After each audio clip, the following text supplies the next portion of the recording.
भारत माता की। पीछे कुछ लोग खड़े हैं, उनको भारत माता की जय बोलने में शर्म आ रही है। शर्माना नहीं है। सारे जने मुट्ठी बंद करेंगे, हाथ ऊपर करेंगे और पूरे दिल से बोलेंगे भारत माता की। इनकलाब, इनकलाब, वंदे वंदे। आदरणीय ममता दीदी पश्चिम बंगाल से आए हुए, उनके साथ के अन्य नेतागण, अधिकारीगण और यहाँ पर सब एकत्रित हुए मेरे भाइयों, बहनों, माताओं, बुजुर्गों, बच्चों, सब लोगों को मेरा नमस्कार, सबको मेरा प्रणाम।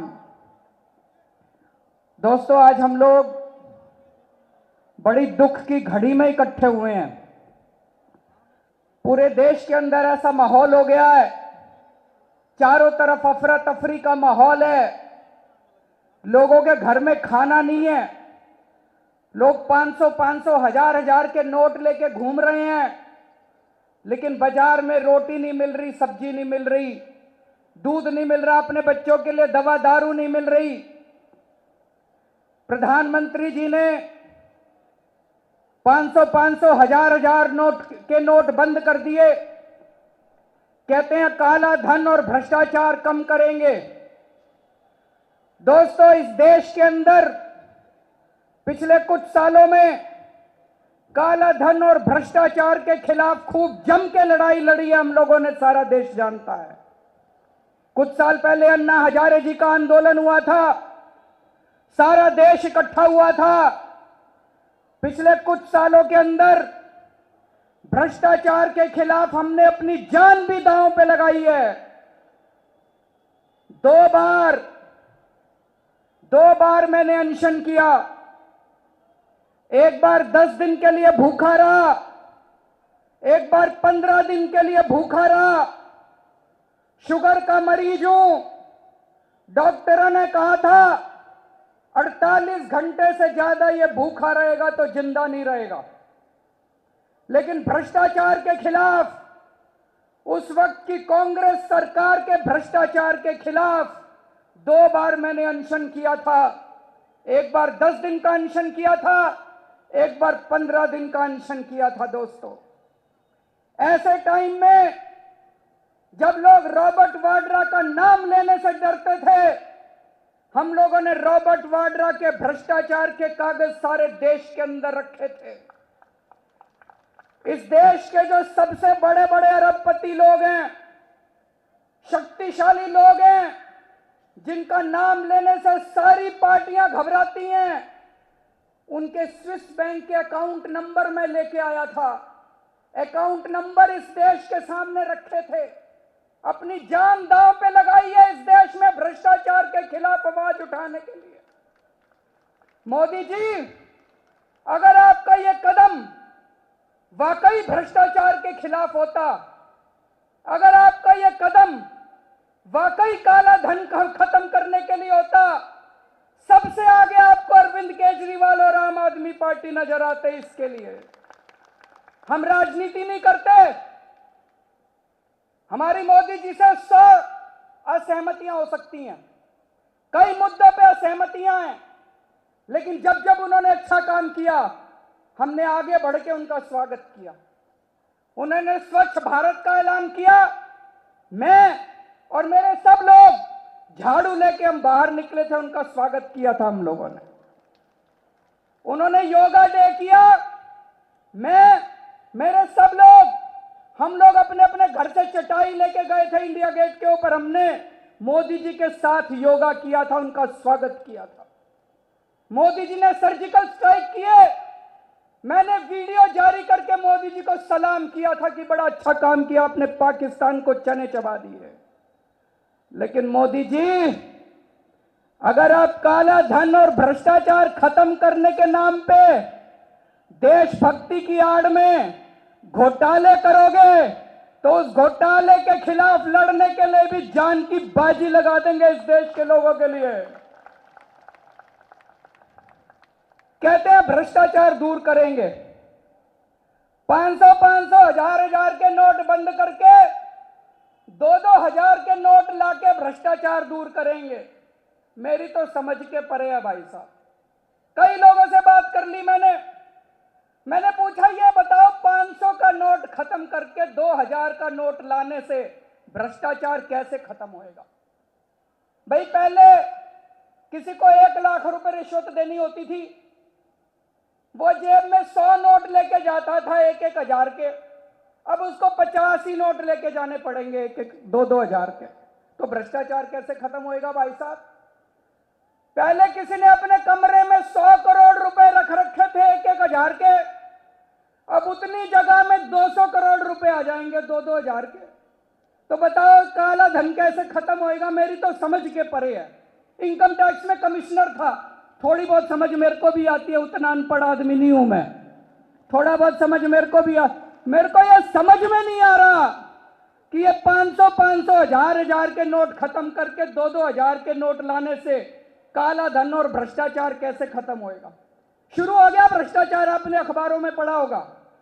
कल एक खबर छपी थी, गुजरात के अंदर एक आदमी 3 लाख रुपए 2-2 हजार रुपए के एक अफसर रिश्वत लेते पकड़ा गया। तो भाई साहब 1000 रुपए के खत्म हुए, अब 2-2 हजार में रिश्वत लेनी चालू कर दी इन्होंने। मध्य प्रदेश के अंदर 3 अफसर पकड़े गए हैं परसों, नए 2-2 हजार के नोट के 25,000 रिश्वत लेते हुए। पहली बात तो यही है, हमें तो 2000 रुपए भी नहीं मिल रहे एटीएम में, उनको 3 लाख रुपए की रिश्वत देने के पैसे किसने दे दिए भाई साहब?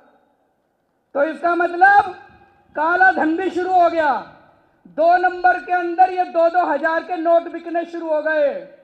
40% कमीशन चल रही है मार्केट के अंदर, खुलेआम 2-2 हजार के नोट मिल रहे हैं भाई साहब, कोई ले लो, बड़े बड़े लोग खरीद रहे हैं 2-2 हजार के।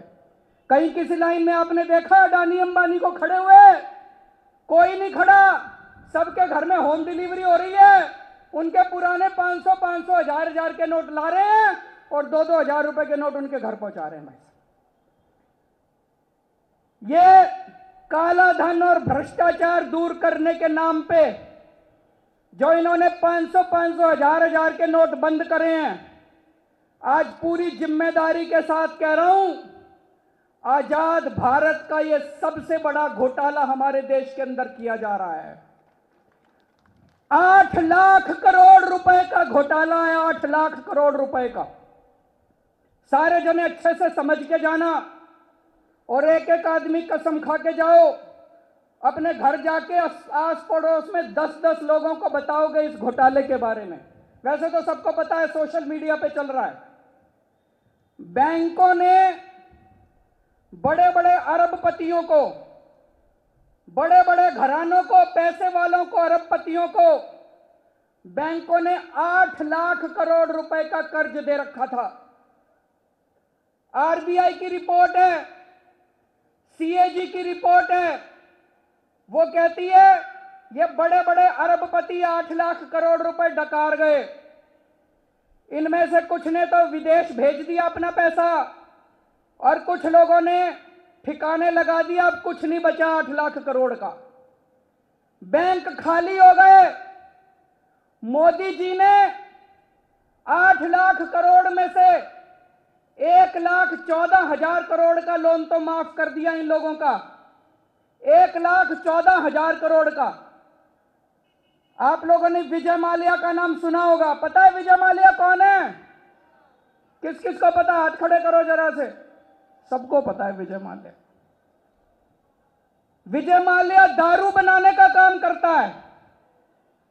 विजय माल्या काफी बूढ़ा हो गया लेकिन लड़कियों के साथ घूमता है सारा दिन।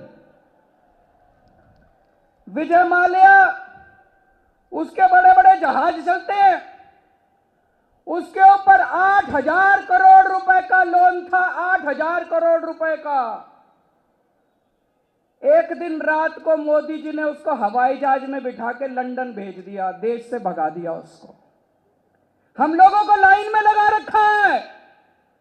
विजय माल्या को एक दिन रात को हवाई जहाज में बिठा के चुपके से, मीडिया वालों को भी नहीं पता चला, ये कैमरे वालों को भी नहीं पता चला, एक दिन रात को चुपके से हवाई जहाज में बिठा के लंदन भेज दिया। वो लंदन में बैठा है। ऐश कर रहा है, रोज तस्वीरें आती है, उसको ऐश कर रहा है वहां पे। तो इन लोगों के 1,14,000 करोड़ तो माफ कर दिए, 8 लाख करोड़ माफ करने हैं। तो एक षड्यंत्र रचा गया। 8 लाख करोड़ कहां से आए भाई साहब? एक षड्यंत्र रचा गया। उस षड्यंत्र के तहत 500 500 हजार, उन्होंने सोचा 500 500 हजार के नोट खत्म कर दो, जनता को कहो अपने पैसे बैंक में जमा कराओ। सारी जनता बैंक में पैसे जमा कराएगी और इनको उम्मीद है 10 लाख करोड़ रुपए आ जाएंगे जनता के पैसे के। सारी लाइन में लगी है जनता।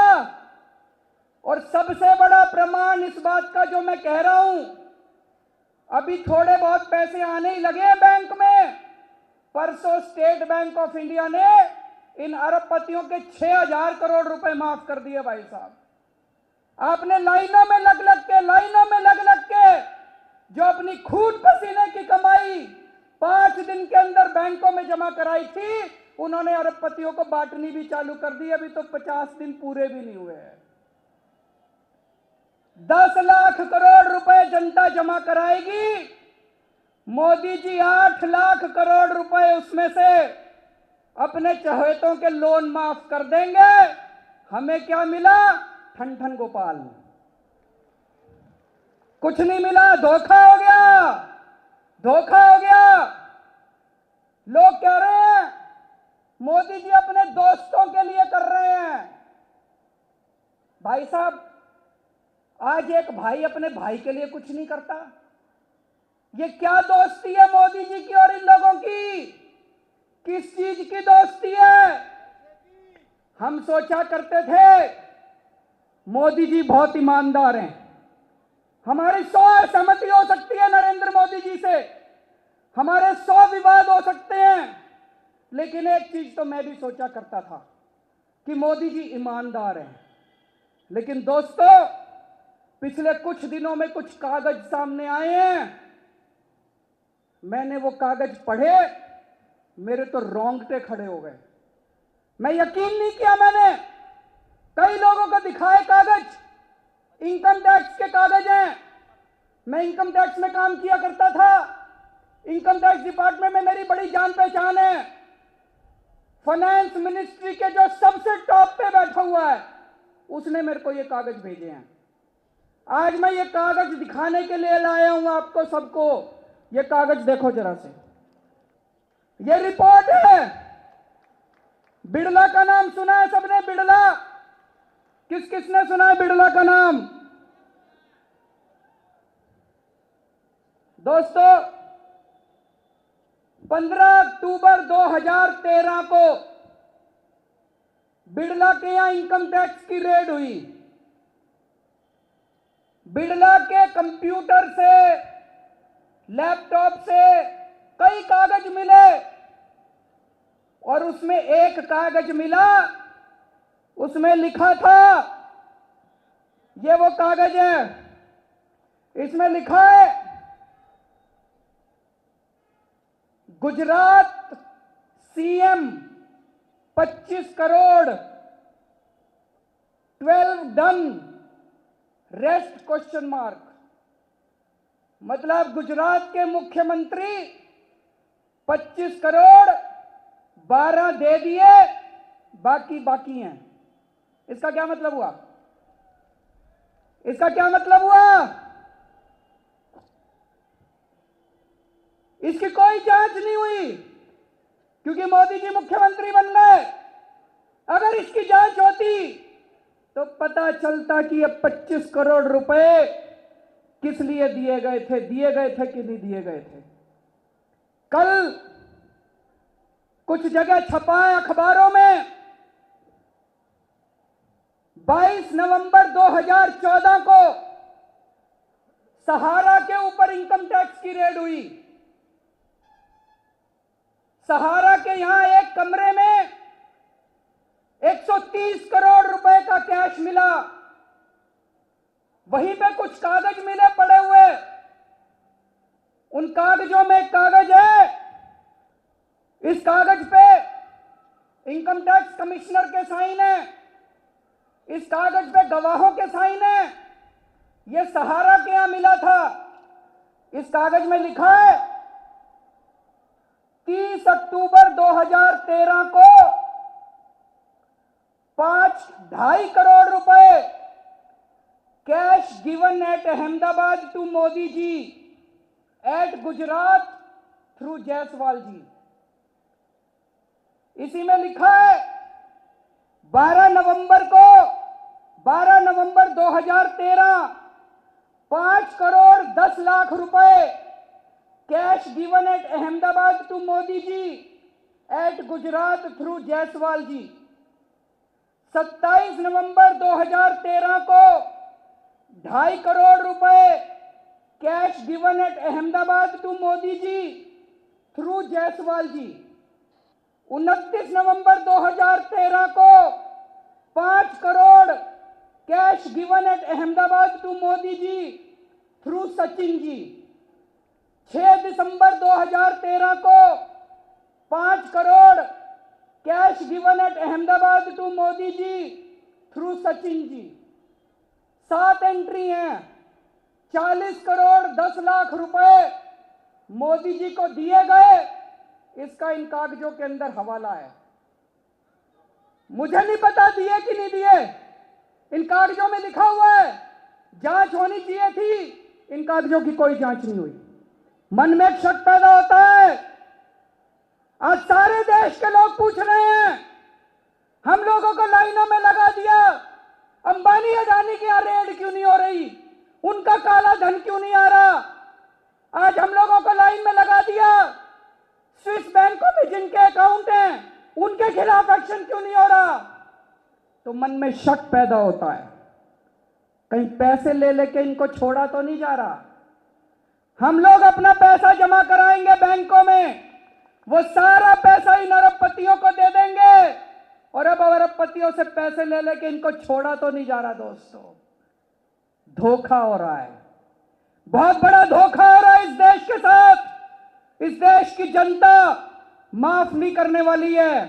हमको धमकी देते हैं 2.5 लाख रुपए जमा कराओ, 200% पेनल्टी लगाएंगे। मैं उनसे पूछना चाहता हूं, कल जनार्दन रेड्डी की बेटी की शादी हुई है बेंगलोर में। जनार्दन रेड्डी भारतीय जनता पार्टी के पुराने मित्र हैं। खदानों के बहुत बड़े घोटाले में उनका नाम आया है। 500 करोड़ रुपए खर्च किए उन्होंने अपनी बेटी की शादी में, 500 करोड़ रुपए। आज दिल्ली के अंदर, पूरे देश के अंदर कितनी बेटियों की शादियां टूट रही हैं, कितने बापों ने आत्महत्या कर ली, कितने लोगों का हार्ट अटैक हो गया, लोगों की शादियां टूट रही हैं। जनार्दन रेड्डी ने अपनी बेटी की शादी में 500 करोड़ रुपए खर्च किए। उसके पास 2-2 हजार रुपए के नोट किसने दिए?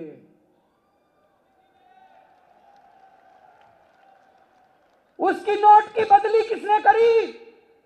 वो तो लाइन में खड़ा नहीं हुआ। आज अभी कौन है वो जिसने अभी प्रेस कॉन्फ्रेंस करी थी, कौन सा अफसर है वो? सरकार ने अभी प्रेस कॉन्फ्रेंस करी है।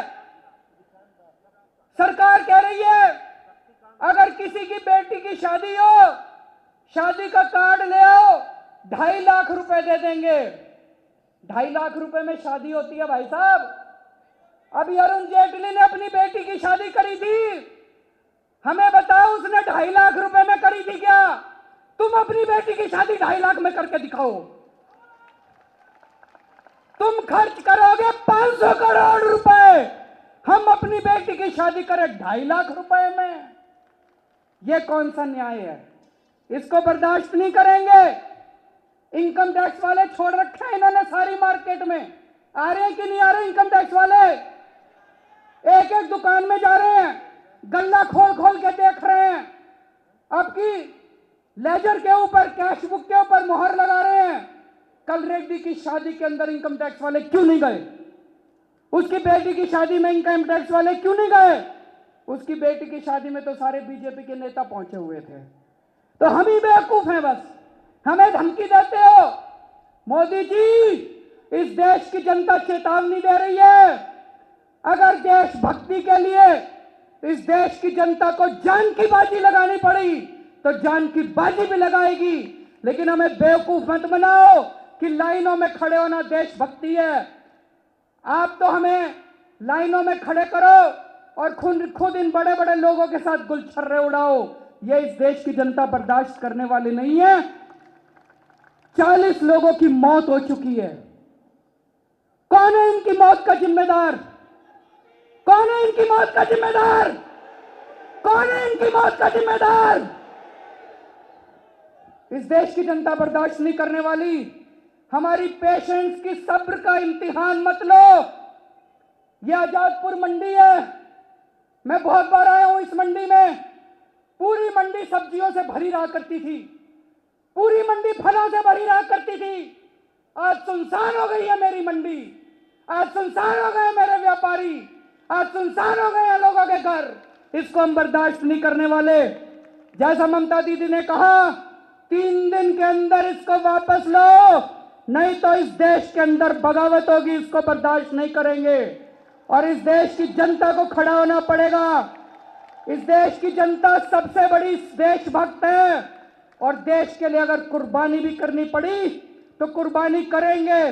ये 40 लोग जो मरे हैं, ये मरे नहीं है, ये शहीद हुए हैं। इनकी शहादत बेकार नहीं जाएगी दोस्तों। भारत माता की, भारत माता की।